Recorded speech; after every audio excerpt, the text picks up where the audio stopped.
Morning Transit, how are we feeling this morning? Who is excited for Thanksgiving? Wow, lots of energy right there. Okay, who's just like, I'm just excited I don't have to go to school this week? Okay. Hey, I am super excited about Thanksgiving. I am getting ready to head down to Florida after service today and go spend some time with our family this week and celebrate Thanksgiving. Super excited. Is anybody else traveling like more than maybe an hour away from your home for Thanksgiving? No? Okay, a few, yep, good few hands. Anybody have anybody that's coming in town to celebrate with you here? All right, a few of you, yep. Anybody flying? Anybody flying somewhere? Okay, a couple of you, great. Well, that's awesome. I know I am excited about this week. I love this week getting to spend time with family, hanging out, but we also know that this week can also be a little bit crazy, as all of the holidays are. Thank you. And sometimes, whether it's people coming in and maybe you're hosting some people in your house, or whether you're traveling, maybe you're going to go on a long car ride with a bunch of people, family members maybe you don't want to be stuck in the car with for a few hours. But sometimes these seasons can be really tough on our relationships and people that we don't see all the time or that we wish we could see less. We spend a lot of time with them over the holidays, and sometimes that can be really tough. And so we're in this series called In This Together of how can we navigate these relationships really well? How can we navigate our time with our family, maybe people that get on our nerves or people that do things that we don't like or are a little bit different than our normal routine? How can we navigate that well and not walk away from the holiday season with broken relationships? And so we're going to continue that talk today a little bit. And before we get into it, I want to share a story with you all about when I was just a little bit older than some of you in the room, and it was when I was in ninth grade. When I was in ninth grade, we were getting ready for Christmas break, and we were just a few days away from Christmas break, and I knew I was going to have about 2.5 weeks off school and was super excited about that. And I went to my parents. I was telling them that hey, one of the guys in my class is throwing a party on the last night of school, the last day when school gets out. That evening, he's throwing a party. It's going to be at his parents' house. It's going to be great. So many people from my class are going. So many people, all my friends are going. And I was, telling them about that. And they started asking me some questions about this party. And they were asking, where is it going to be? Whose house is it at? Tell me who all is going, who's going to be there, all this stuff. And then in the end of their questions, I'm like, okay, cool. Here's all the info for the party. Here's what time I need to be there. They're like, yeah, you can't go. And I was like, wait a second. No. You don't understand. Like, everybody is going to this party. Like, we've been over to these people's houses. We know, like, it's okay. I was so surprised. And they were like, no, you're not going to this party. We don't care what you say, you're not going. And you've probably all experienced something like that where there was something, I walked into that conversation and I knew, like, I'm just telling them about this. I'm not really asking them. Like, I had every expectation that I was going to be able to go to this party because everybody I knew was going. And you've probably had moments like that in your life, because the truth is, for all of us, is that things don't always go the way we expect them to go, right? Things don't always go the way we expect. And in that moment, for me, and maybe in some of those moments that are similar for you, when you've asked your parents for something or you've expected something from your parents and you didn't get it or you didn't get the response you wanted, maybe your response was like me. I thought, my parents are trying to ruin my life. And that may seem extreme right now. I understand. You're not in the moment. You're not in the situation where I was in that time. But I definitely thought, man, my parents are trying to ruin my life. Like, everyone is going to be here, and I'm going to be the one that's not there. And this doesn't always happen with just our parents. This can happen in any of our relationships, right? This can even happen with your teachers. You can feel that way, like your teachers are against you, or maybe your coach in a sport, or not even with just people that are in authority over us. This can happen in our friendships too, where something happens and our friends do something, and we can think these thoughts like, man, they are just against me, or they don't like me, or whatever. We have all of these thoughts that come up, like I did, that my parents were trying to ruin my life. And the reason that this comes up in so many of our relationships is because of this truth, that in any relationship, we bring in our expectations. We bring into every relationship we have our expectations, or another word for that is we bring in what we think should happen. And this is with every relationship. This is with different situations within those relationships, different circumstances.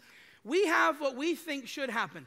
I thought my parents should have had no problem with me going to this party. I thought my parents should have let me go to this. Maybe for you, it's like, I think my parents should let me have a phone. Like, I don't have a phone yet, and I think my parents should let me have one.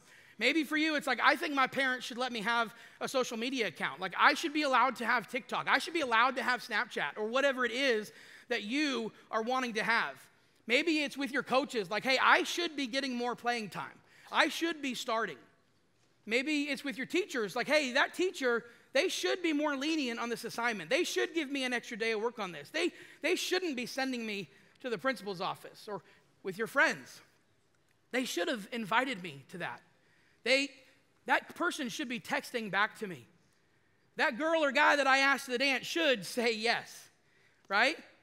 But the thing is, a lot of times, what also happens in relationships is that reality sets in. That reality sets in, and we find out that everything doesn't always go the way we expect it to go. Or instead of saying reality sets in, we can say, in addition to what should happen, what we think should happen, there is also what does happen, right? What actually does happen, and oftentimes these are different. For me and my story, my parents didn't let me go to that party. Maybe your parents haven't let you have a phone yet. Maybe that you do have a phone, but you're not allowed to have that social media account yet. Maybe you're not getting as much playing time as you think. Maybe your grades aren't doing as good as you think. Maybe your friends aren't responding the way you think they should respond, or they didn't invite you to that thing. Because the truth is that when we have these expectations, these things that we think should happen, and then we see what actually does happen, there is often a gap between our expectations and reality. There's often a gap between what we think should happen and what actually does happen. And a lot of times, things stand kind of right here. Somewhere in this gap between what we think should happen and what does happen usually is where we sit, and we sit here, and a lot of times, here's the truth about this, is that our minds are always going to fill this space with something. Our minds are always going to fill this gap between our expectations and reality with something. It's never going to be there, and it's just like, oh, it's just there. We are going to fill that gap with something, and if we're not careful, the things that we're going to fill it with are going to be things that will break and destroy and damage our relationships over time.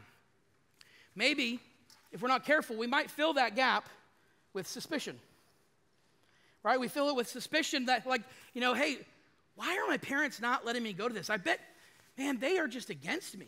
Like, why is my coach not starting me? They just don't want, they just prefer this other person over me, even though I'm better.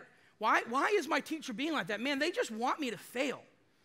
Why are my friends not responding the way I think they should? Why didn't my friends invite me? I bet, and we fill that gap with suspicions about all of the people in our lives, and these are the people that we love and the people who love us, right?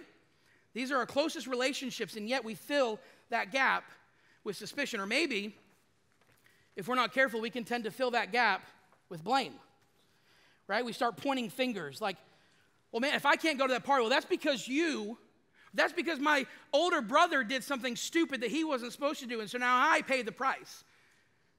Or we point blame like, man, that coach is terrible. He doesn't know what he's talking about. That's why I'm not playing.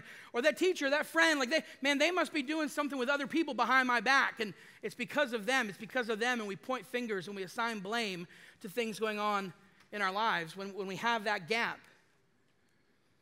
And it ends up starting to erode and break down our relationships with people. And then sometimes we can fill it with something else, be just as dangerous. We can fill it with insecurity. We can fill it with negative thoughts about ourselves. Instead of maybe pointing the finger out, maybe we start pointing the finger inward. We say, well, maybe my parents just don't love me. Maybe I'm just not good enough. Maybe I shouldn't even be playing this sport. Maybe I'm not smart enough. Man, maybe I'm just stupid. Maybe I'm not good enough for my friend group. Maybe they don't even like me. Maybe they don't care about me. And we fill this gap between what we think should have happened, what should happen in this situation, in this relationship with this person, what actually does happen. We fill it with things like this, with insecurities and with suspicion and with blame. And ultimately, those things begin to break down and erode our relationships with other people. And it puts a strain on those relationships, and it makes them harder to navigate.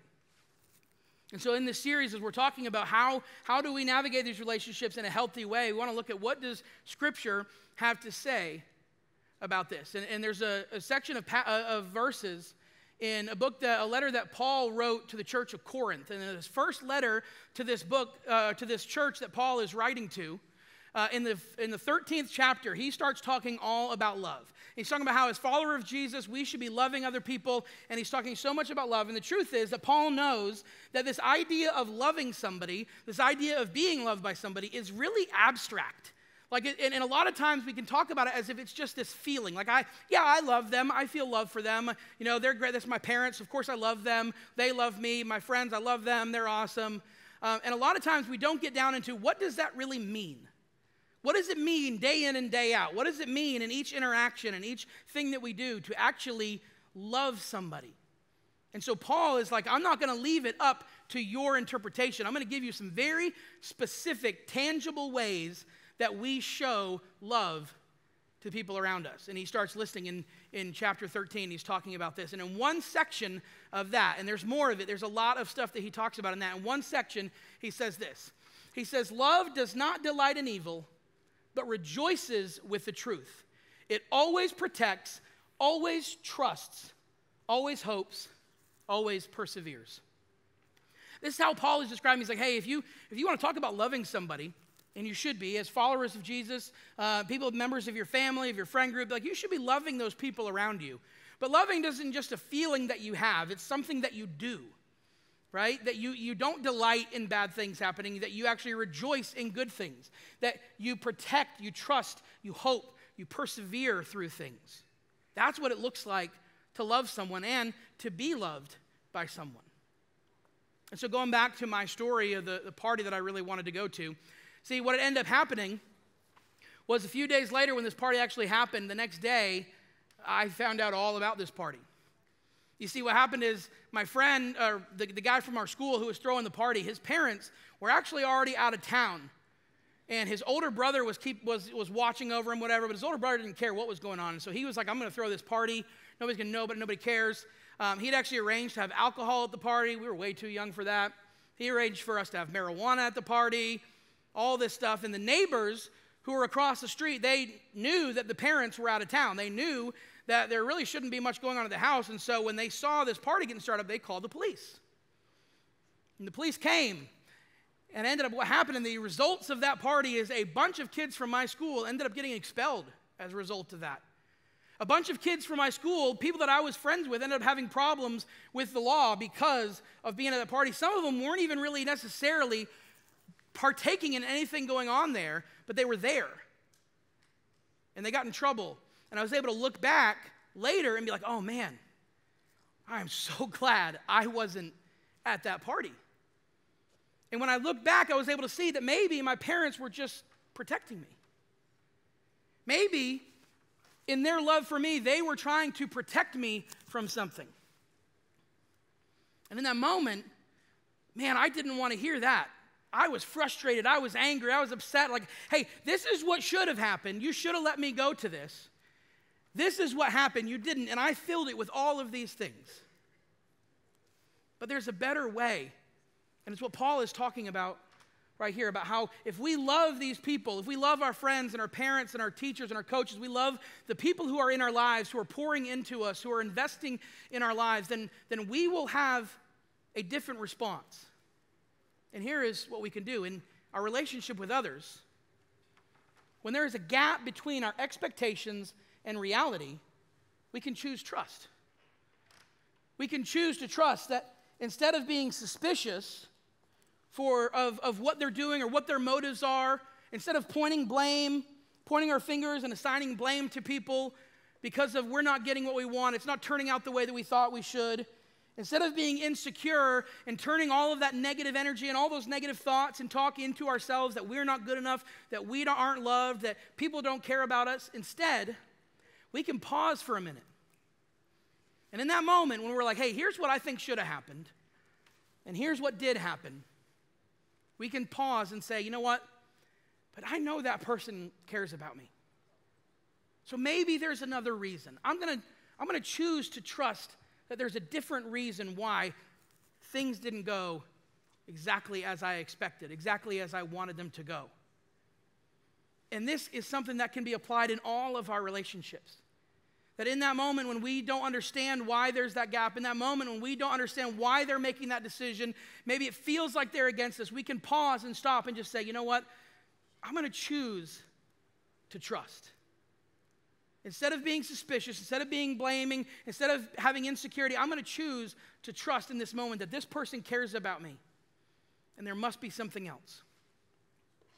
And in just a few minutes, you're going to get a chance to go to small group and talk about how we can apply this into our lives, especially this week over Thanksgiving week, as we're probably going to be around a lot of different people who may respond and do things very differently than how we'd expect. And how can we respond in that to help have healthy relationships, to help these things that we normally maybe would naturally put there that would break and erode our relationships? How can we put trust there? To build those relationships up, to strengthen those relationships, and ultimately, because of that, to gain more freedom, to gain more responsibility, and to gain more trust in us as well. But I also know that there's also some other examples that happen in your lives that maybe go a little bit further than this. That sometimes there's things that happen that you feel like shouldn't happen, and you try to fill that gap with trust, but man, it's just too much. It's just too far. It's just too hurtful. And there are people sometimes in your lives who will abuse that trust. And so I want you to know in moments like that, when you get to that point where you're like, hey, I've tried to fill this with trust, and I'm telling you, like, there's something not right about this. That's when it's okay to ask questions respectfully. And it's okay if you don't feel like you can go to that person about that maybe is doing that you go to another trusted adult and say, hey, I'm trying to fill this with trust, but I feel like this might be too far. And talk with somebody else about it. And if that's you, and if you're in that situation, there's somebody in your life that you feel like might be taking that too far for you, then I would encourage you to talk to a trusted adult in your life about that as well. And as you head to small group and you get to talk about this a little bit more, I want you to have an answer for this question ready. You're going to talk about this when you first get to group. Can you think of a time when you expected something and the reality was much different? When there was a time when you thought this is what should happen, but what actually did happen was very different. You're going to head to small group, and we're going to talk about that, and then we are going to see you back here next week. Have a great Thanksgiving. Have so much fun this week, and we'll see you back next Sunday in transit.